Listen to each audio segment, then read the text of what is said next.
ಈ ನಿನ್ನ ಧರ್ಮಕ್ಕಿಂತ ಈ ನನ್ನ ಸ್ವಾಮಿ ಗೌರವೇಶ್ವರನಾಗಿ ತನ್ಮನವನ್ನು ಅರ್ಪಿಸುವ ನನ್ನ ಧರ್ಮವೇ.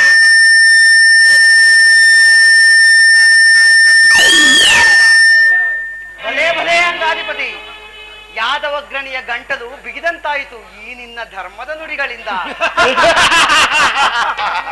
ಓಹೋ, ಮೇರೆ ಮೀರಿತು. ಮದೋನ್ಮತ್ತರಾದ ಇವರೊಡನೆ ಮಾತನಾಡುವುದೇ ಅನುಚಿತ. ಆದರೂ ಒಂದು ಮಾತನ್ನು ಹೇಳುವೆನು, ಆಲೋಚಿಸಿ. ಭಾರತ ಭೂಮಿ ಜಯಿಸಿ ದುರಾಜ, ಭಾರತ ಭೂಮಿ ಜಯಿಸಿ ದುರಾಜ, ಸಮಾನ ಶೌರ್ಯ ಸಾಹಸ ವಿರಾಜಿಸುವ ನಿರಾಕರಿಸ ದಿರೈಯೇ. ಭಾರತ ಭೂಮಿ ಜಯಿಸಿ ದುರಾಜ,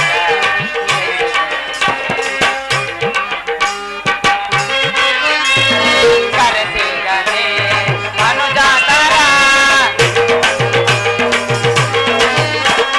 ಕರೆಸಿಗನೆ ಅನುಜಾತರ, ಧರೆಯ ನಿಂತು ಖ್ಯಾತಿ ಪಡೆ ಸುಖಿಯಾಗುವೆ, ಧರೆಯ ನಿಂತು ಖ್ಯಾತಿ ಪಡೆ ಸುಖಿಯಾಗುವೆ. ವೈರವನೆ ನೀಗಿನಿ ವೈರಣೆಯ ತಾಳೈ, ವೈರವನೆ ನೀಗಿನಿ ವೈರಣೆಯ ತಾಳೈ, ಬಾಳೈ ಬಲು ಧರ್ಮ ನಿರತ ಸುಗುಣ ಕೆರೆಗ ಕರುಣ ಭರಿತ ವರಗುಣಯುತನೆ ಕೊರೆ ತನೆಗ.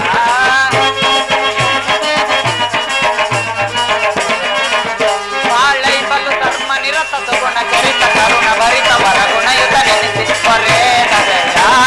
ಭಾರತ ಭೂಮಿ ಜಯಿಸಿ ದುರಜ, ಸಮಾನ ಶೌರ್ಯ ರಾಜಿಸುವ ನಿರಾಕರಿಸದಿರೈ.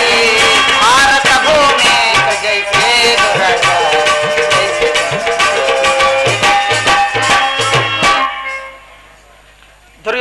ದುರ್ಯೋಧನ ಪಾಂಡವರಿಗೆ ರಾಜ್ಯದ ಮೇಲಿದ್ದ ದುರ್ಯೋಧನ, ಈ ನಿನ್ನ ಗುರು ಹಿರಿಯರು ಬಂಧು ಮಿತ್ರರು ಸಹೋದರರನ್ನು ಒಂದು ಬಾರಿ ದಿಟ್ಟಿಸಿ ನೋಡು. ನಿನ್ನೊಬ್ಬನ ಸಲುವಾಗಿ ಇಡೀ ಕ್ಷತ್ರಿಯ ಸಮೂಹವನ್ನೇ ಬಲಿ ಕೊಡುವುದು ಯಾವ ಧರ್ಮ? ಪಾಂಡವರಿಗೆ ರಾಜ್ಯದ ಮೇಲಿದ್ದ ಹಕ್ಕನ್ನು ಒಪ್ಪಿಕೊಳ್ಳದಿದ್ದರೆ ಹೋಗಲಿ, ಶಾಂತಿಗೆ ಸಮ್ಮತಿಸು. ದಾನ ವಿಜಯಿ ಯದುಪತಿಯು ಕೇವಲ ಪಾಂಡವರ ಸಲುವಾಗಿ ಅಲ್ಲ, ಮತ್ಯಾರ ಸಲುವಾಗಿ? ಸಲುವಾಗಿ ಮುಂದೊದಗುವ ಭೀಷಣ ಯುದ್ಧದಲ್ಲಿ ಮಾನವನನ್ನು ಉದ್ಧರಿಸುವ ಸಲುವಾಗಿ ಇಂದು ನಿನ್ನಲ್ಲಿ ಭಿಕ್ಷೆ ಬೇಡುತ್ತಿರುವೆನು. ಭಿಕ್ಷೆ ಪ್ರದಾನ ಮಾಡು ಗೌರವೇಶ್ವರ.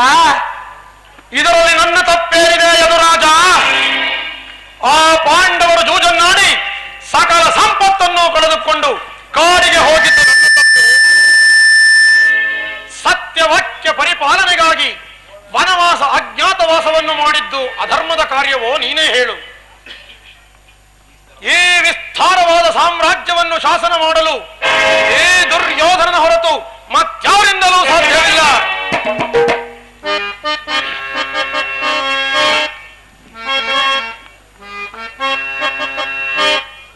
ಕ್ಷಾತ್ರ ಧರ್ಮ ವಿಹುದೇ ಆ ಹೇಡಿ ಪಾಂಡವರಲಿ ಕೃಷ್ಣ.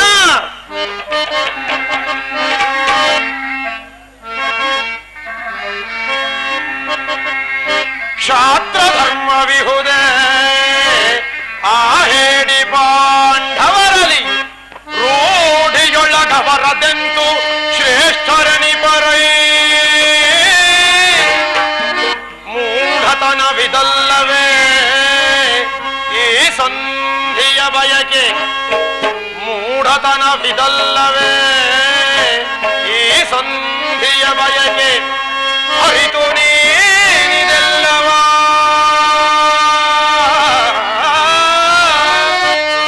ಅರಿತು ನೀನಿದೆಲ್ಲವ ಭ್ರಾಂತಿ ಮೂಡಿಪೆಯ ಮುಕುಂದ,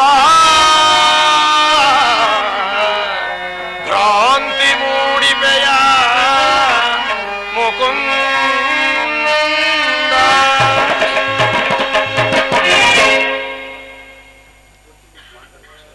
ಕೃಷ್ಣ, ಆ ಪಾಂಡವರಿಗೆ ಭಿಕ್ಷಾಟನೆಯೇ ಯೋಗ್ಯವಾದ ಜೀವನ. ಧರ್ಮ ಬೀರುಗಳಾದ ಅವರುಗಳ ಕೈಯಲ್ಲಿ ಈ ವಿಪುಲವಾದ ಸಾಮ್ರಾಜ್ಯವನ್ನೊಪ್ಪಿಸುವ ಅಪಮಾನವು ನನ್ನಿಂದಾಗದು. ಯುದ್ಧದ ಭಯವನ್ನು ತೋರುವೆಯಾ ಜನಾರ್ದನ? ಯುದ್ಧವು ಕ್ಷತ್ರಿಯನ ಧರ್ಮ, ಅರ್ಥ, ಮೋಕ್ಷ, ಕಾಮ ಮತ್ತು ಜೀವನದ ಏಕಮಾತ್ರ ಸಾಧನೆ. ಯುದ್ಧದ ಸಲುವಾಗಿ ಈ ಕ್ಷತ್ರಿಯನೆಂದಿಗೂ ಭಯಪಡುವುದಿಲ್ಲ,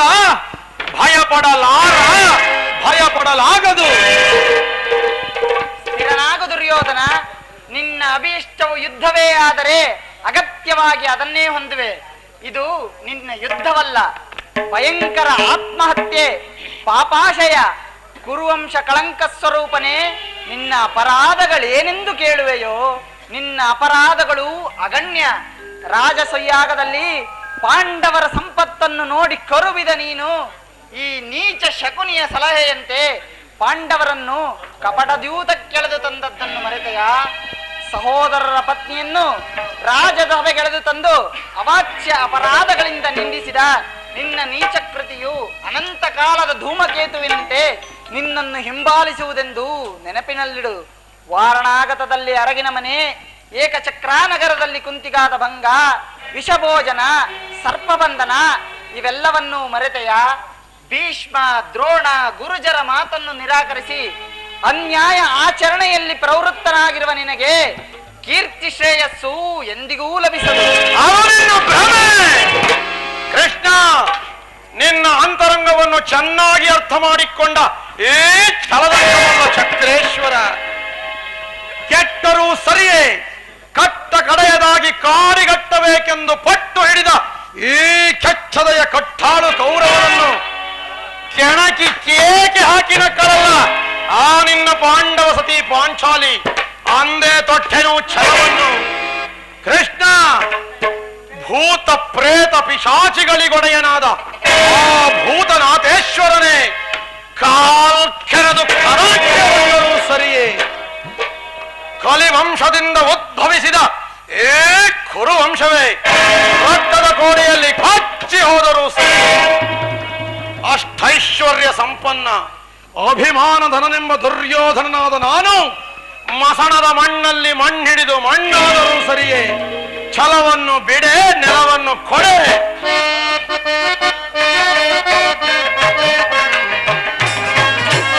ಏಳು ಮುರಹರಿಯೇ ಹಠ ಮಾಡಿ ಗೆಲ್ಲಲಿ ಅವ ರಾಜ್ಯವ.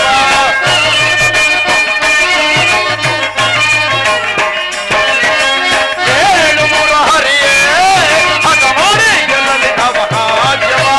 ಛಲವನ್ನು ಬಿಡದಲೆ ಕೊಡುಗಲಿ ದರ್ಪದೆ,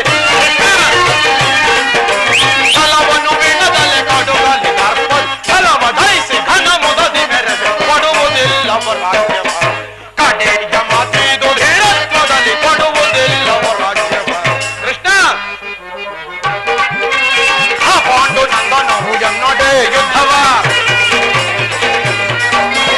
ಆ ಪಾಂಡು ನಂದನವು ಎನ್ನೊಡೆ ಯುದ್ಧವ ಮಾಡಿ ಗೆಲ್ಲಲಿ ರಾಜವೀರತ್ವದೇ. ಯುದ್ಧ ಮಾಡಿ ಗೆಲ್ಲಲಿ ರಾಜವೀರತ್ವದೇ, ಕೊಡುವುದಿಲ್ಲವ ರಾಜ್ಯವ. ಕಡೆಯ ಮಾತಿದು ಧೀರತ್ವದಲ್ಲಿ ಕೊಡುವುದಿಲ್ಲವ ರಾಜ್ಯವ. ಕೊಡುವುದಿಲ್ಲವ ರಾಜ್ಯವ, ಕೊಡುವುದಿಲ್ಲವ ರಾಜ್ಯವ. ಕುರುವಂಶ ಕಳಂಕ ಸ್ವರೂಪನೇ, ಕೃಷ್ಣ, ಛಲ ತೊಟ್ಟು ಮಾಡುವೆನು ಯುದ್ಧ. ಕಡಿ ಸತ್ತರೆ ಸಾಯುಜ್ಯ, ಬದುಕಿದರೆ ಏ ಅಖಂಡ ಸಾಮ್ರಾಜ್ಯ. ಕೃಷ್ಣ, ಹೋಗು, ಸಂಗ್ರಾಮ ಸಲಕರಣೆಗಳನ್ನು ಅಣಿ ಮಾಡಿಕೊಳ್ಳುವಂತೆ ಆ ನಿನ್ನ ಪಾಂಡವರಿಗೆ ತಿಳಿಸಿಬಿಡು. ಹೊರಡು. ಕುರುವಂಶ ಕಳಂಕ ಸ್ವರೂಪನೇ, ಕಡೆಗೂ ನನ್ನ ಮಾತನ್ನು ನಿರಾಕರಿಸಿ ಬಿಟ್ಟೆಯ? ಕೃಷ್ಣ, ಪುರಸ್ಕರಿಸಲಾಗದ ಸಂದೇಶವನ್ನು ತಿರಸ್ಕರಿಸಿದ್ದು ಅನುಚಿತವೇ? ಯದುವಂಶ ಕಳಂಕ ಸ್ವರೂಪ.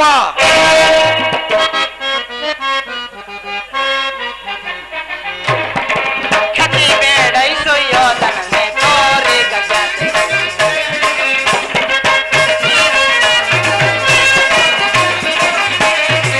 ಖ್ಯಾತಿ ಬೇಡೈಸೊಯ್ಯೋ ತನನೆ ತೋರಿ ಗಗತೆ. ಅದಕ್ಕಿಂತ ಅದೇ ಮಾತ ಪಗಲುವೆ.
ಅಪರಾಧಕ್ಕೆ ಶಿಕ್ಷೆ ಅದನ್ನು ತಾವೇ ನಿರ್ಧರಿಸಬೇಕು. ಯಾರೂ ನಿರ್ಣಯಿಸಬೇಕಿಲ್ಲ, ನಾನಾಗಲೇ ನಿರ್ಣಯಿಸಿ ಮುಖ್ಯ ಸಲಹೆಯನ್ನಿಟ್ಟಿದ್ದೇನೆ. ಯಾರಿಗೋ? ಮತ್ತಾರಿಗೆ? ಸಾರ್ವಭೌಮರಿಗೆ. ಏನೆಂದು? ಅದನ್ನು ನನ್ನ ಮಾತಿಂದ ಕೇಳುವ ಬದಲು ಸಾರ್ವಭೌಮ ಕೃಷ್ಣ, ನಿನ್ನನ್ನು ಉಚಿತ ರೀತಿಯಲ್ಲಿ ಸತ್ಕರಿಸಬೇಕೆಂದು ನಮ್ಮ ಶಕುನಿ ಮಹಾನವರು ಸಲಹೆ ನಿಂತಿದ್ದಾರೆ. ಶಕುನಿ ಮಾವರ ಸಲಹೆಯಿಂದ ಮೇಲೆ ಅದು ಅದ್ಭುತವಾಗಿಯೇ ಇರಬೇಕು. ಹೌದೌದು, ಅದ್ಭುತವಾದ ರಾಯಭಾರಕ್ಕೆ ಅದ್ಭುತವಾದ ಸತ್ಕಾರ. ತಮ್ಮ ಅದ್ಭುತವಾದ ಸತ್ಕಾರವನ್ನು ನಾವು ಅದ್ಭುತವಾಗಿಯೇ ಸ್ವೀಕರಿಸುತ್ತೇವೆ. ಸಹೋದರ ದುಶ್ಯಾಸನ, ಕರ್ಣ, ಶಕುನಿ ಬಂಧಿಸಿರಿ ಕೃಷ್ಣನನ್ನು. ಯಾರನ್ನು ಬಂಧಿಸುವರೋ? ಮಂದಮತಿಗಳಿರ. ನಿನ್ನನ್ನು, ನಿನ್ನ ಅಂಗಾಂಗಗಳನ್ನು ಬಂಧಿಸಿ ನಿನ್ನ ದುಡುಕಿಗೆ ತಕ್ಕ ಪಾಠವನ್ನು ಕಲಿಸುತ್ತೇವೆ. ಬಟ್ಟೆಯಿಂದ ಬೆಂಕಿಯನ್ನು, ಮರಳಿನಿಂದ ಸಾಗರವನ್ನು, ಬೀಸಣಿಗೆಯಿಂದ ಗಾಳಿಯನ್ನು ಬಂಧಿಸಿ ರಚಿಸಂತೆ ನನ್ನನ್ನು ಬಂಧಿಸುವಿರ? ಈ ಕಾರಣ ಇಲ್ಲಿ ಬಾ. ಪರಮಾತ್ಮ, ಈಗ ಬಂಧಿಸುವುದಾದರೆ ಈಗ ಬಂಧಿಸಿರಿ. ಇಲ್ಲಿಯೂ ಕೃಷ್ಣ, ಅಲ್ಲಿಯೂ ಕೃಷ್ಣ. ಯಾರನ್ನು ಬಂಧಿಸಲಿ, ಯಾರನ್ನು ಬಿಡಲಿ? ಸಹೋದರ, ನಿನ್ನ ಗದಾದಂಡವನ್ನು ಎಲ್ಲ ಕಡೆಯಲ್ಲೂ ತಿರುಗಿಸು. ಓ ಮಾಯೆ, ಮಾಯೆ, ಮಾಯೆ.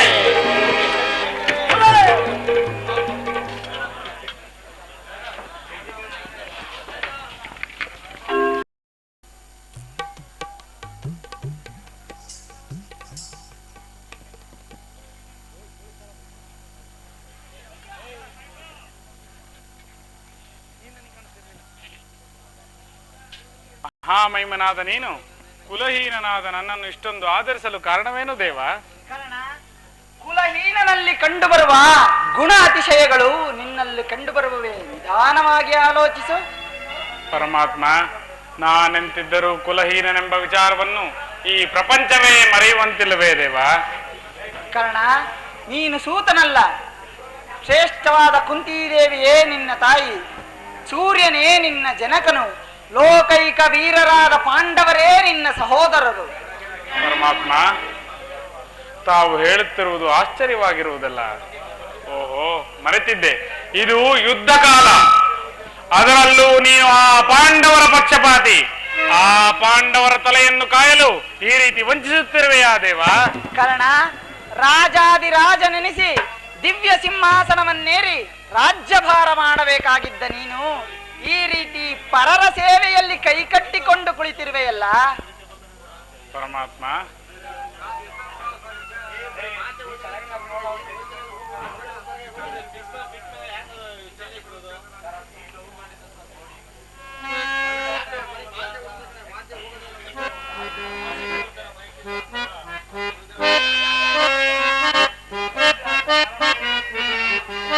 ಬಹುದಿನ ನೊಂದೆ ಬಂಧುಗಳು ಯಾರೆಂದು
ಪರಮಾತ್ಮ, ಆ ಪಾಂಡವರು ನನ್ನ ಸಹೋದರರಾಗಿದ್ದ ಪಕ್ಷದಲ್ಲಿ ಅವರನ್ನ ಯುದ್ಧ ಮಾಡಿದರೆ ಅವರ ವಾದಿ ನರಕವು ಪ್ರಾಪ್ತಿಯಾಗುವುದಿಲ್ಲವೇ ದೇವ?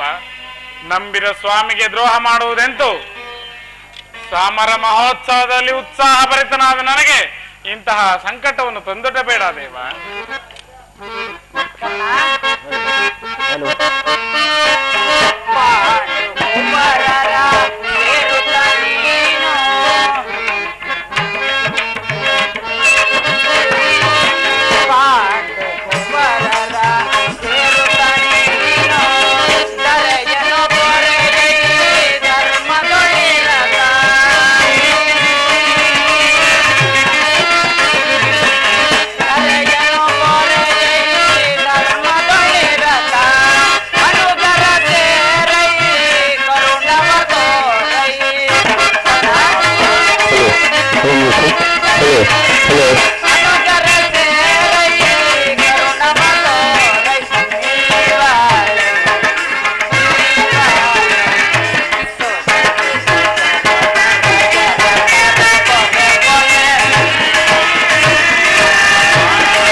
ಸತ್ಯವೆಂದು ನಂಬು.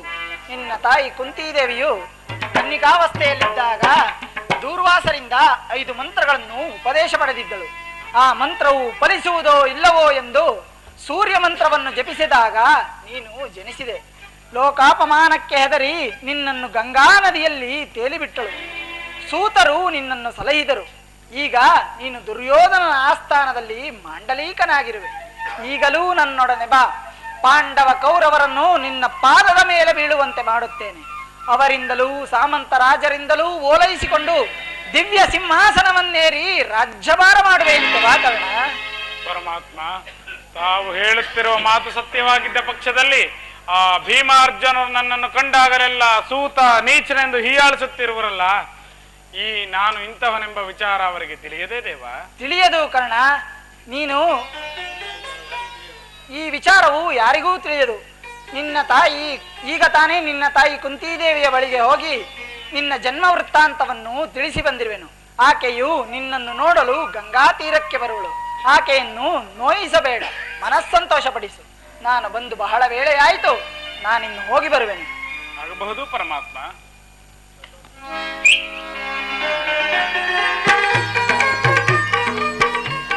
ಪರಮಾತ್ಮ ಪರಮಾತ್ಮ ಎಂದಿಗೂ ಅಸತ್ಯವನ್ನು ನುಡಿಯತಕ್ಕವನಲ್ಲ. ಲೋಕೈಕ ವೀರರಾದ ಪಾಂಡವರು ನನ್ನ ಸಹೋದರರೇ. ಧರ್ಮವೇ ತನ್ನ ಉಸಿರೆಂದು ನಂಬಿರುವ ಧರ್ಮರಾಯನನ್ನ ಸಹೋದರನೇ, 1000 ಆನೆಯ ಬಲವುಳ್ಳ ರುದ್ರಾಂಶ ಸಂಭೂತನಾದ ಆ ಭೀಮನು ನನ್ನ ಸಹೋದರನೇ, ತೇಜೋ ಮೂರ್ತಿಗಳಾದ ನಕುಲ ಸಹದೇವರುಗಳು ನನ್ನ ಸಹೋದರರೇ. ಅಯ್ಯೋ ಪಾಂಡುರಾಜ, ಕುಂತಿದೇವಿ ನನ್ನ ಜನನಿ ಜನಕರೇ, ಪರಶಿವನೊಡನೆ ಹೋರಾಡಿ ಪಾಶುಪದಾಸ್ತ್ರವನ್ನು ಪಡೆದ ಆ ನನ್ನ ಪರಮವೈರಿ ಅರ್ಜುನ ನನ್ನ ಸಹೋದರನೇ. ಅಯ್ಯೋ ಅರ್ಜುನ, ನಿನ್ನನ್ನು ಕೊಲ್ಲುವುದಾಗಿ ಪ್ರತಿಜ್ಞೆ ಮಾಡಿದೆನಲ್ಲ, ಇದುವರೆಗೂ ಬಂಧು ವರ್ಗದವರು ಯಾರೆಂದು ವ್ಯಥೆ ಪಡುತ್ತಿದ್ದೆ ನನಗೆ, ಈಗ ಬಂಧು ವರ್ಗದವರು ಇಂಥವರೇ ಎಂದು ತಿಳಿದ ಮೇಲೆ ಎಂತಹ ಉಭಯ ಸಂಕಟ, ಎಂತಹ ಉಭಯ ಸಂಕಟ.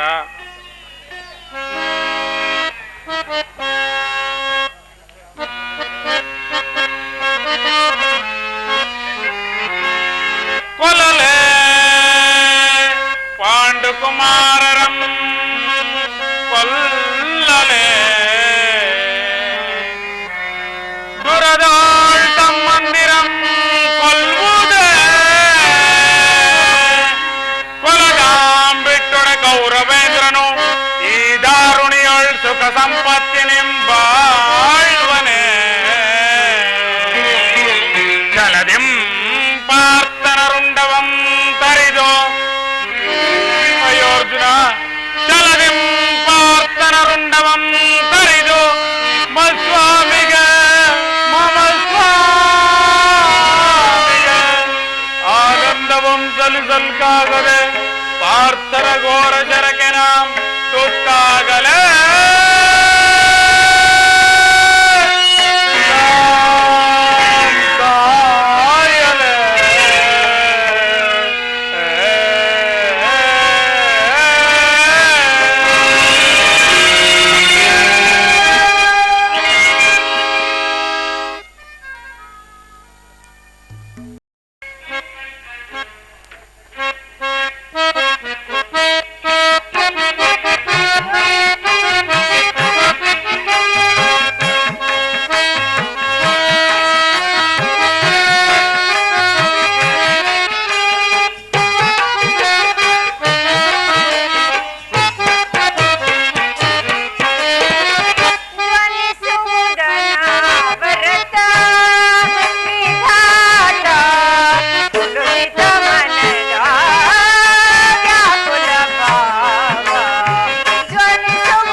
ಹಣೆಯಲ್ಲಿ ಏನೇನು ಬರೆದಿರುವೆಯೋ ದೇವಾ, ಏನೇನು ಬರೆದಿರುವೆ. ಪಾಂಚಾಲಿ ಪಾಂಚಾಲಿ, ಏಕೆ ಏನಾಯ್ತು? ನಿಷ್ಕಾರಣಳಾಗಿ ಏಕೆ ಅಳುತ್ತಿರುವೆ? ನಾನು ನಿಷ್ಕಾರಣಳಾಗಿ ಅಳುತ್ತಿಲ್ಲ. ಈ ದ್ರೌಪದಿ ಅಳುವಿಗಾಗಿ ನೂರಾರು ಕಾರಣಗಳುಂಟು. ಪರಮಾತ್ಮ, ವಾಸುದೇವ, ಇಂತಹ ಪರಾಧೀನರಾದ ಸ್ತ್ರೀ ಜಾತಿಯನ್ನು ಏಕೆ ಸೃಷ್ಟಿಸಿದೆಯೋ ತಂದೆ, ಏಕೆ ಸೃಷ್ಟಿಸಿದೆ? ಒಳಬೇಡ ಪಾಂಚಾಲಿ, ಸ್ತ್ರೀಯರ ಪರಾಧೀನತೆಯು ನಮ್ಮ ಸಮಾಜದ ನಿಯಮ ಹಾಗೂ ಭಗವತ್ ಸ್ವರೂಪರಾದ ಋಷಿ ಮುನಿಗಳ ಆಜ್ಞೆ. ಪತಿಗಳು ತಪಸ್ಸು ಮಾಡಿ ಪಡೆಯಬೇಕು ಇಂತಹ ಪತಿಗಳನ್ನ. ಕೈ ಹಿಡಿದ ಮಡದಿಯನ್ನೇ ಪಣವಾಗಿಡಿ ಎಂದು ಆ ಋಷಿ ಮುನಿಗಳು ಆಜ್ಞೆ ಮಾಡಿರುವರೇ. ಅಣ್ಣನ ಒಂದು ದಿನದ ಅವಿವೇಕತನದಿಂದ ಈ ನಿಂದನೆಯು ನಮ್ಮನ್ನು ಸಾಯಲು ಬಿಟ್ಟಿದ್ದಲ್ಲ. ಅಣ್ಣನ ಅಪರಾಧವನ್ನು ಕ್ಷಮಿಸುವಂತೆ ನಾನು ನಿನ್ನಲ್ಲಿ ಎಷ್ಟೋ ಸಾರಿ ಬೇಡಿಕೊಂಡೆ. ಆದದ್ದು ಹಾಗೆ ಹೋಯಿತು, ಅದನ್ನು ಮರೆತು ಬಿಡು. ಈ ದಿನ ನೀವೇಕೆ ಹೀಗಾಗಿರುವೆ ಎಂದು ತಿಳಿಸಬಾರದೆ? ಹಾಗಾದರೆ ತಾವು ಅಣ್ಣನ ಆಜ್ಞೆ ಹೊರತು ಮತ್ತೇನು ಮಾಡುವುದಿಲ್ಲವೇ ಪ್ರಿಯ?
ಹಾಗಾದರೆ ಕೇಳಿ, ಇಂದು ನಾನು ಹಸ್ತಿನಾಂಬಾ ಮಂದಿರಕ್ಕೆ ಹೋಗಿದ್ದೆನು. ಅಲ್ಲಿಗೆ ಭಾನುಮತಿಯೂ ಬಂದಿದ್ದಳು. ನನ್ನನ್ನು ನೋಡಿ ಪಾಂಡವರಿಗೂ ಕೌರವರಿಗೂ ಸಂಧಿವರೆಗೆ ಬಂದಿಂತಿದೆ, ಈಗಲಾದರೂ ಈ ನಿನ್ನ ಬಿಡುಮುಡಿಯನ್ನು ಕಟ್ಟುಕೊಳ್ಳುವೆಯಾ ಎಂದು ಪರಿಹಾಸ್ಯ ಮಾಡಿದಳು ಪ್ರಿಯ. ಏನು ದುರ್ಯೋಧನನೊಡನೆ ನನ್ನ ಸಂದೇಹವು ನಿಶ್ಚಯವಾಯಿತು. ಮತ್ತಿನ್ಯಾರು? ನನ್ನ ಅಣ್ಣನಾದ ಶ್ರೀಕೃಷ್ಣನು. ಗೋಪಾಂಗನೆಯರ ವಿಲಾಸ ವಿಭ್ರಮಗಳಲ್ಲಿ ಮಗ್ನನಾದ ಆಯುಧಪದಿಯು ಯುದ್ಧವನ್ನು ಮರೆಯುವುದು ಸಹಜ. ಅರ್ಜುನನು ದ್ವಾರಕೆಯಿಂದ ಹಿಂದಿರುಗಿದಾಗಲೇ ನಾನು ಹೀಗಾಗುವುದೆಂದು ನಿಶ್ಚಯಿಸಿದ್ದನು. ಅದಿರಲಿ, ಭಾನುಮತಿಗೆ ನೀನೇಂದು ಹೇಳಿದೆ? ಪ್ರಶ್ನೆಗೆ ಸರಿಯಾದ ಉತ್ತರವನ್ನೇ ಕೊಟ್ಟೆ. ಏನೆಂದು? ಮತ್ತೇನೆಂದು? ನಿನ್ನ ಈ ಮುಡಿಯನ್ನು ಬೆಚ್ಚಿಸುವವರೆಗೂ ಈ ನನ್ನ ಬಿಡುಮುಡಿಯನ್ನು ಕಟ್ಟುವುದಿಲ್ಲ ಕಡೆ ಭಾನುಮತಿ ಎಂದು. ಪಾಂಚಾಲಿ, ಅರಳು ಹುರಿದಂತೆ ಇರುವ ಈ ನಿನ್ನ ಮುಖ ಸ್ಪರ್ಶದಿಂದ ಪ್ರಶ್ನೆಗೆ ಸರಿಯಾದ ಉತ್ತರವನ್ನೇ ಕೊಟ್ಟಿರುವೆ. ಬಾಬು ಪಾಂಚಾಲಿ, ನಮ್ಮ ಸಂಗ್ರಹ ಕದನ ಮಾಡುವುದರಲ್ಲಿಯೇ ನಿನ್ನ ಚತುರ್ಥೆಯನ್ನು ಮುಗಿಸಿದೆ ಎಂದು ತಿಳಿದಿದ್ದೆ. ಬಾಬು ಪಾಂಚಾಲಿ, ಬಾಬು ಬಾ, ನನ್ನ ತೊಡೆಯನ್ನು ಅಲಂಕರಿಸು. ಅಂದೊಂದು ದಿನ ಕುರುಕುಲಾಂತಕ ಕರಾಳ ರಾತ್ರಿಯೊಂದು ಸಂಬೋಧಿಸಿದೆನಲ್ಲ, ಅದು ನಿಮಗೆ ನೆನಪಿದೆಯೇ ಪ್ರಿಯ? ಪಾಂಚಾಲಿ, ಮತ್ತೊಮ್ಮೆ ನನ್ನ ಬಾಯಿಂದ ಪ್ರತಿಜ್ಞಾ ವಾಕ್ಯಗಳನ್ನು ಕೇಳಲು ಬಯಸುವಲ್ಲವೇ? ಮಾಡಿದ ಪ್ರತಿಜ್ಞೆಯನ್ನು ಬರೆಯವನಲ್ಲ ಈ ಪ್ರಚಂಡ ಭೀಮಸೇನ. ಧರ್ಮಪರಾಯಣಾದ ಯುಧಿಷ್ಠಿರನು ದುರ್ಯೋಧನ. ಹೇಳುವುದು ಮಾತ್ರವಲ್ಲ, ಆಡಿದಂತೆ ನಡೆಯಬೇಕೆಂಬುದೇ ನನ್ನಿಚ್ಛೆ. ಪಾಂಚಾಲಿ, ನನ್ನನ್ನು ಕೇಳಬೇಡ. ಧರ್ಮಪರಾಯಣಾದ ಯುಧಿಷ್ಠಿರನು ದುರ್ಯೋಧನನ ಅನಂತ ಅಪರಾಧಗಳನ್ನು ಕ್ಷಮಿಸುವುದು, ಆದರೆ ಯಾರು ಕ್ಷಮಿಸುವುದಿಲ್ಲ.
ಸಿಂಹದಂತಾಗಿರುವನು. ಅವನನ್ನು ಸಮಾಧಾನ ಪಡಿಸಲು ನಿನ್ನೊರತು ಬೇರಾರಿಂದಲೂ ಸಾಧ್ಯವಿಲ್ಲ. ಅರ್ಜುನ, ಸರಿ, ಭೀಮಸೇನನ ಕೋಪಕ್ಕೆ ದ್ರೌಪದಿಯೇ ಮೂಲ ಕಾರಣವೆಂದು ತೋರುವುದು. ಜಗತ್ತಿನ ಸುಖ ದುಃಖಗಳಿಗೆ ಸ್ತ್ರೀಯರೇ ಮೂಲ ಕಾರಣವೆಂದು ಶ್ರೀಕೃಷ್ಣ ಪರಮಾತ್ಮನು ಆಗಾಗ್ಗೆ ಹೇಳುತ್ತಿದ್ದನು. ಆ ಕೌರವರನ್ನು ಯುದ್ಧ ಮಾಡೋದಕ್ಕಿಂತ ಈ ಭೀಮಸೇನನ ಕೋಪವನ್ನು ಶಮನ ಮಾಡುವುದೇ ನನಗೆ ಒಂದೊಂದು ಸಾರಿ ಅಸಾಧ್ಯವಾಗಿ ಬಿಟ್ಟಿದೆ. ಭೀಮಸೇನ, ಭೀಮಸೇನ,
ಅಣ್ಣನೇಕೆ ಸಿಟ್ಟಾಗಿರುವನು?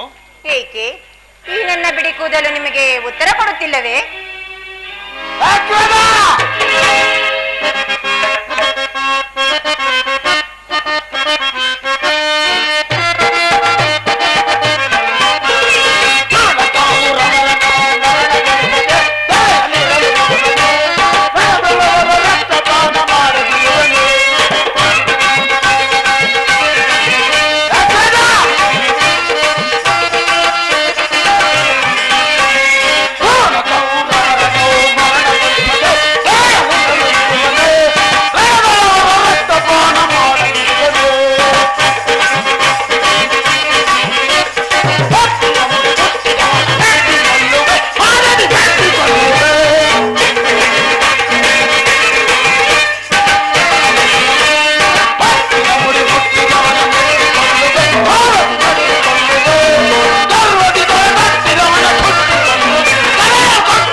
ನನಗೆ ಯಾರಲ್ಲಿಯೂ ಕೋಪವಿಲ್ಲ. ಅರ್ಜುನನ ಸಮ್ಮುಖದಲ್ಲಿ ನಿನಗೊಂದು ವಿಷಯವನ್ನು ತಿಳಿಸಬೇಕೆಂದಿದ್ದನು, ಅದನ್ನು ಇಲ್ಲಿಯೇ ತಿಳಿದು ಬಿಡುವೆನು. ಈ ಸಂಧಿಯ ಪ್ರಸ್ತಾಪವು ನಿಮಗೆ ಉಚಿತವಾಗಿ ಕಾಣಬಹುದು, ಅರ್ಜುನನು ಅನುಮೋದಿಸಬಹುದು, ನಕುಲ ಸಹದೇವರುಗಳು ಸುಮ್ಮನಿರಬಹುದು. ಆದರೆ ಈ ದಾಸ್ಯ ವೃತ್ತಿಯನ್ನು ನಾನು ಪಾಂಡವರ ಕಾಣಿಕೆವೆಂದು ಭಾವಿಸುವೆನು. ದರಿದ್ರ ಭಿಕ್ಷುಕರಂತೆ ಕಂಡವರ ಮನೆ ಬಾಗಿಲಲ್ಲಿ ಸಂಧಿ ಯಾಚನೆ ಮಾಡಲು ಪಾಂಡವರಾದರೂ ನಮ್ಮನ್ನು ಪುತ್ರರನ್ನಾಗಿ ಪಡೆಯಲಿಲ್ಲ. ಈ ಅಪಮಾನವು ನಿನಗೆ ಸಹ್ಯವಾಗಿ ಆದರೆ ನಾನಿನ್ನೊಂದು ಗಳಿಗೆಯೂ ಸಹಿಸಲಾರೆ. ಯುದ್ಧಕ್ಕಾಗಿ ನಿಮ್ಮ ಅನುಮತಿಯನ್ನಾಗಲಿ ಅರ್ಜುನನ ನಾನೆಂದಿಗೂ ನಿರೀಕ್ಷಿಸುವುದಿಲ್ಲ. ನಾನು ಮತ್ತು ನನ್ನ ಈ ಗದೆ ಗುರುಕುಲವನ್ನು ಸಂಪೂರ್ಣವಾಗಿ ನಾಶ ಮಾಡಬಲ್ಲದು. ಪ್ರಿಯ, ಶ್ರೀಕೃಷ್ಣ ಪರಮಾತ್ಮನು ಇತ್ತಲೇ ಬರುವಂತ ಕಾಣುತ್ತಿದೆ. ನೀವು ನಿಶ್ಚಿಂತರಾಗಿ ಸಂಧಿಯ ಪ್ರಸ್ತಾವ ಮಾಡುತ್ತೀರಿ. ನಾನು ನನ್ನ ಪ್ರತಿಜ್ಞಾ ವಾಕ್ಯದೊಂದಿರುತ್ತೇನೆ. ನಿಲ್ಲು ಪ್ರಿಯ ಸಹೋದರ, ನಿಲ್ಲು. ನಿನ್ನ ಕೋಪವನ್ನು ಶಮನ ಮಾಡುವ ಶಕ್ತಿ ನನಗಿಲ್ಲ. ಕೋಪ ಮಾಡಬೇಡ ಅಣ್ಣ. ಧರ್ಮರಾಯನು ನಮ್ಮೆಲ್ಲರಿಗಿಂತ ಹಿರಿಯನು.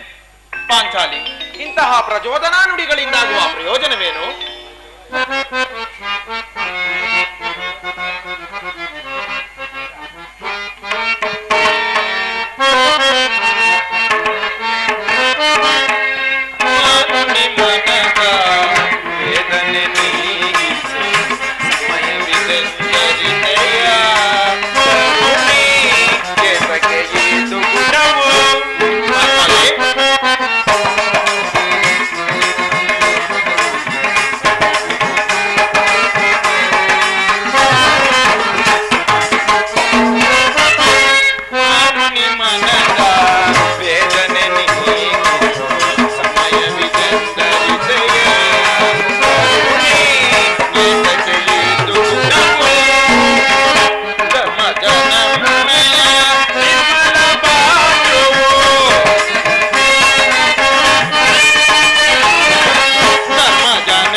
ಆದುದರಿಂದ ಅಗ್ರಜನ ಅಭಿಪ್ರಾಯಕ್ಕೆ ವಿರೋಧವನ್ನಾಚರಿಸುವುದು ಸರಿಯಲ್ಲ.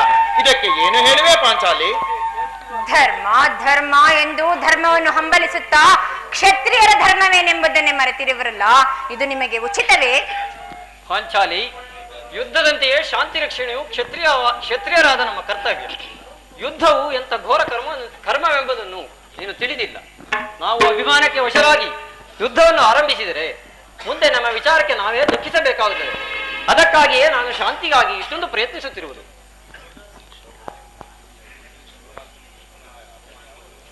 ಪುನಃ ಶ್ರೀಕೃಷ್ಣನನ್ನು ಪುನಃ ಅಪಮಾನಕ್ಕೆ ಗುರಿಪಡಿಸಿದಿರಲ್ಲ ಎಂಬುದೇ ನನ್ನ ಈ ಚಿಂತೆ. ಏನೀ ಕೋಲಾಹಲ? ನಾನಿನ್ನು ಹೋಗುವೆನು. ಸಂಧಿಯ ಫಲಾಫಲಗಳನ್ನು ಕೇಳುವುದರಿಂದ ನನಗಾವ ಪ್ರಯೋಜನವಿಲ್ಲ. ಪ್ರಭು, ನಿಲ್ಲಿ ನಿಲ್ಲಿ. ನಿಮ್ಮ ಅಪೌರುಷದ ವರ್ತನೆಯ ಪುರಸ್ಕಾರ ನಿಮಗೆ, ಪ್ರತಿಜ್ಞೆಯಿಂದ ನಡೆಯುವ ಸ್ವಾತಂತ್ರ್ಯ ನನಗೆ. ನಿಲ್ಲಿ ನಿಲ್ಲಿ. ಶ್ರೀಕೃಷ್ಣನು ಇತ್ತಲೇ ಬರುವಂತಿದೆ. ರಾಜಸಭೆಯ ವಿಚಾರವನ್ನು ತಿಳಿದು ನಿಮ್ಮ ಇಷ್ಟದ ಬಂದಂತೆ ಮಾಡಿ.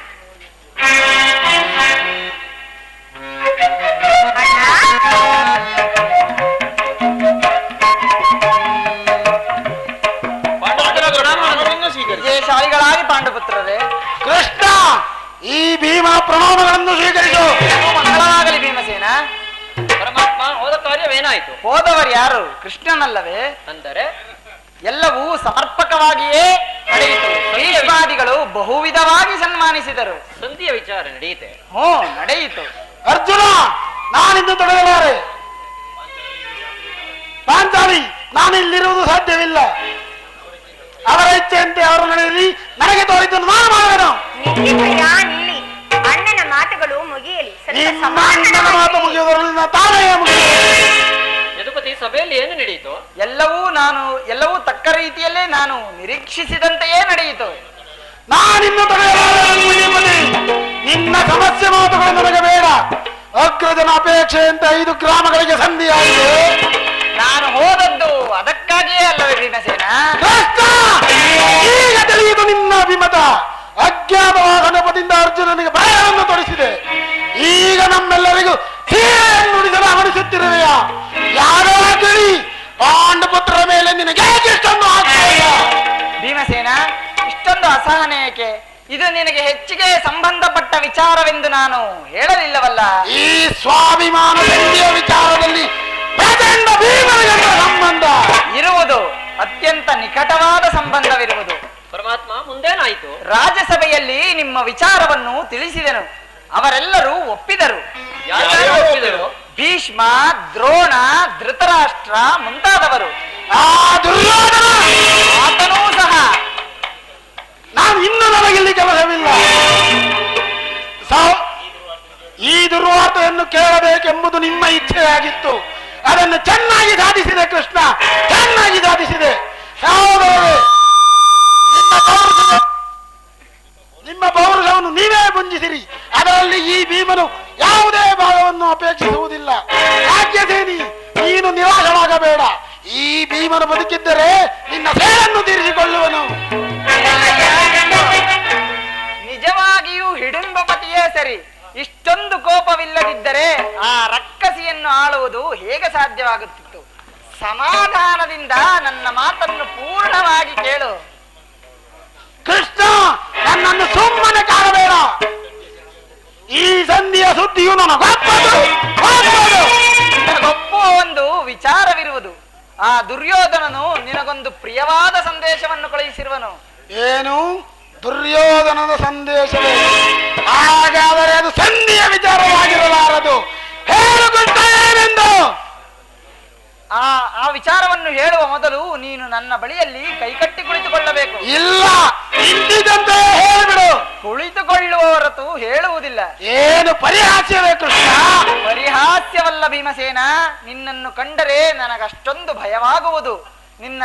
ನಿನ್ನ ಗದೆಯನ್ನು ಸ್ವಲ್ಪ ದೂರವಿಟ್ಟು ನನ್ನ ಬಳಿಯಲ್ಲಿ ಕೈಕಟ್ಟಿ ಕುಳಿತುಕೋ. ಆಗ ನಿನಗೆ ಆ ಪ್ರಿಯವಾದ ಸಂದೇಶವನ್ನು ಹೇಳುವೆನು. ಈಗ ನಿನ್ನ ಅಪೇಕ್ಷೆಯಂತೆ ಕುಳಿತುಕೊಳ್ಳುವೆನು. ಗದೆಯನ್ನು ಹೇಳು. ಕೊಡಯ್ಯ. ನೀನು ಕೋಪ ಮಾಡುವುದಿಲ್ಲವೇ? ಮಾಡುವುದಿಲ್ಲ. ಅರ್ಜುನ, ಹಾಗಾದರೆ ನೀನು ನನ್ನ ಬಂದಿ. ಅದು ಕ್ಷಣಕಾಲ ಮಾತ್ರ. ಯಾಜ್ಞಸೇನಿ, ಅರ್ಜುನ, ಯಾಜ್ಞಸೇನಿ, ನಾನು ಹೇಳಿದಂತೆ ಮಾಡಬೇಕು. ನಿಮ್ಮ ಮಾತನ್ನು ಎಂದಾದರೂ ಮೀರಿರುವನೇ ಅಣ್ಣ? ತೆಗೆದುಕೋ ಈ ಹಗ್ಗವನ್ನು. ಈ ಹಗ್ಗದಿಂದ ನಿನ್ನ ಪತಿಯ ಕರಗಳನ್ನು ಬಂಧಿಸು. ಇದೇನು ಪರಿಹಾಸ್ಯವೇ ಅಣ್ಣ? ಪರಿಹಾಸ್ಯವಲ್ಲ ತಂಗಿ. ಶತ್ರುಗಳ ಹೆಡೆಮುರಿಯನ್ನು ಬಿಡಿಸುವುದರಲ್ಲಿ ನೀನು ಮಹಾಪಂಡಿತೆಯಂತೆ. ಅದರಂತೆಯೇ ನಿನ್ನ ಪತಿಯ ಕರಗಳನ್ನು ಬಂಧಿಸಲು ಬರುವುದೋ ಇಲ್ಲವೋ ಎಂದು ನೋಡೋಣ. ಭೀಮಸೇನ, ಆ ವಿಚಾರವನ್ನು ಕೇಳುವ ಇಚ್ಛೆ ಇದ್ದರೆ ಪಾಂಚಾಲಿ, ನಿಮ್ಮಣ್ಣನ ಹೇಳಿದಂತೆ ನನ್ನ ಕರಗಳನ್ನು ಬಂಧಿಸು.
ಬಂಧಿಸಿರುವ ಈ ಹಗ್ಗದಿಂದ ಈ ದಿನ ರಾಜಸಭೆಯಲ್ಲಿ ನನ್ನ ಅಂಗಾಂಗಗಳನ್ನು ಬಂಧಿಸಲು ಅನುವಾಗಿತ್ತು. ಏನು ಹೇಳಿದೆ ಕೃಷ್ಣ? ಈ ಹಗ್ಗದಿಂದ ನಿನ್ನನ್ನು ಬಂಧಿಸಲೆತ್ತಿಸಿದರೆ ಯಾರು ದುರಾತ್ಮರು? ಮತ್ತಾರು? ದುರಭಿಮಾನಿಯಾದ ದುರ್ಯೋಧನನು ಆಜ್ಞಾಪಿಸಿದನು, ದುರಾಚಾರಿಯಾದ ದುಶ್ಯಾಸನನು ಈ ಕಾರ್ಯವೆಸಗಿದನು. ಇಂತಹ ಸಾಹಸ ಅವರಿಗಲ್ಲವೇ ಮತ್ಯಾರಿಗೆ ಸಾಧ್ಯ? ಪಾಂಚಾಲಿ, ನನ್ನ ಕರಗಳನ್ನು ಬೆಚ್ಚು. ಈ ದುಷ್ಕೃತ್ಯದಿಂದ ಆ ದುರ್ಯೋಧನದ ದುರಭಿಮಾನವು ಶಿಖರ ಮುಟ್ಟಿತು. ಅಗ್ರಜ, ಧನಂಜಯ, ಇದಕ್ಕೆ ನಿಮ್ಮ ಉತ್ತರ? ಬೇರೆ ಉತ್ತರದ ಪ್ರಶ್ನೆಯೇ ಇಲ್ಲ. ಸುಡುವೆ ಗುರುಕುಲವನ್ನೆಲ್ಲ, ಸುಡುವೆ ಗುರುಕುಲವನ್ನೆಲ್ಲ, ಸುಡುವೆ ಮಕ್ಕಳ.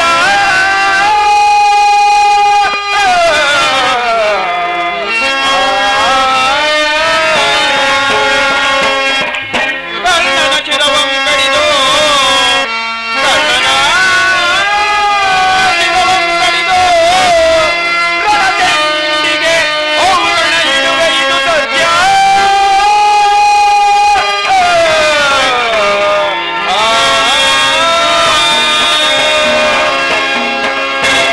ಅಣ್ಣ ಭೀಮಸೇನ, ತಾಳ್ಮೆಯಿಂದ ಕೇಳು.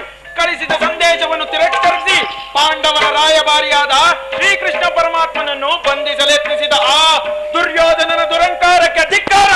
ಇನ್ನು ಸಮರ ಕ್ಷೇತ್ರವನ್ನು ಪ್ರವೇಶಿಸಿ ಆ ಕುರುನಂದನನಿಗೆ ತಕ್ಕ ಬುದ್ಧಿಯನ್ನು ಕಲಿಸುವುದೊಂದೇ ಉಳಿದಿರುವುದು ಪ್ರಭುತ್ವರ. ಇಷ್ಟು ಮಾತ್ರವಲ್ಲ, ಆ ದುಷ್ಟ ದುರ್ಯೋಧನನು ಸಂಧಾನಕ್ಕೆ ಕೊಟ್ಟ ಉತ್ತರವನ್ನು ಕೇಳಿರಿ.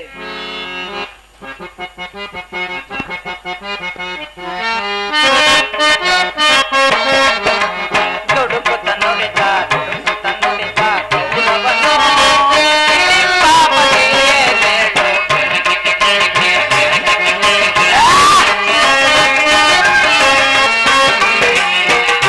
ದುಡುಕುತ್ತ ನುಡಿದ, ದುಡುಕುತ್ತ ನುಡಿದ ಕೌರವನು, ಪಾಪದೆಯೇ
ಮಾತ್ರವಲ್ಲ, ಐದು ಮಾರು ಭೂಮಿಯನ್ನು ಸಹ ಕೊಡಲು ಒಪ್ಪಲಿಲ್ಲ.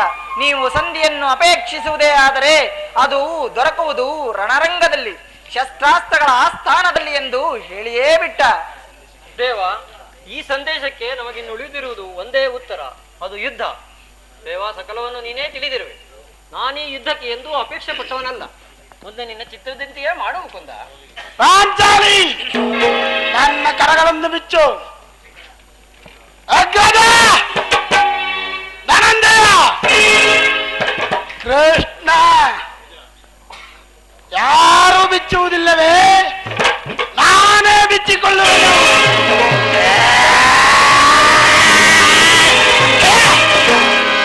ಅರ್ಜುನ, ಎಲ್ಲಿ ನನ್ನ ಗೆಳೆ?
ಬಂದರೆ ಮುಂದೆ ನಡೆಯುವ ಭೀಕರ ಸಂಗ್ರಾಮದಲ್ಲಿ ಆ ಕೌರವನ 99 ಮಂದಿ ಸಹೋದರರನ್ನು ಭಸ್ಮ ಮಾಡಿ ಆತಕ್ಕೆ ದುರ್ಯೋಧನದ ತಲೆಯನ್ನು ಮುರಿದು ಅವನ ತಮ್ಮ ದುಶ್ಯಾಸನನ ಒಡಲನ್ನು ಬಗೆದು ಅವನ ಬಿಸಿ ರಕ್ತದಿಂದ ಈ ದ್ರೌಪದಿಯ ಬಿಡುಮುಡಿಯನ್ನು ಕಟ್ಟಿಸದಿದ್ದರೆ ನನಗೆ ಅತಿ ಭಯಂಕರ ನರಕವೇ ಪ್ರಾಪ್ತಿ. ವಾಸುದೇವ, ಇದಕ್ಕೆ ನಿನ್ನ ಪಾಲವೇ ಸಾಕು.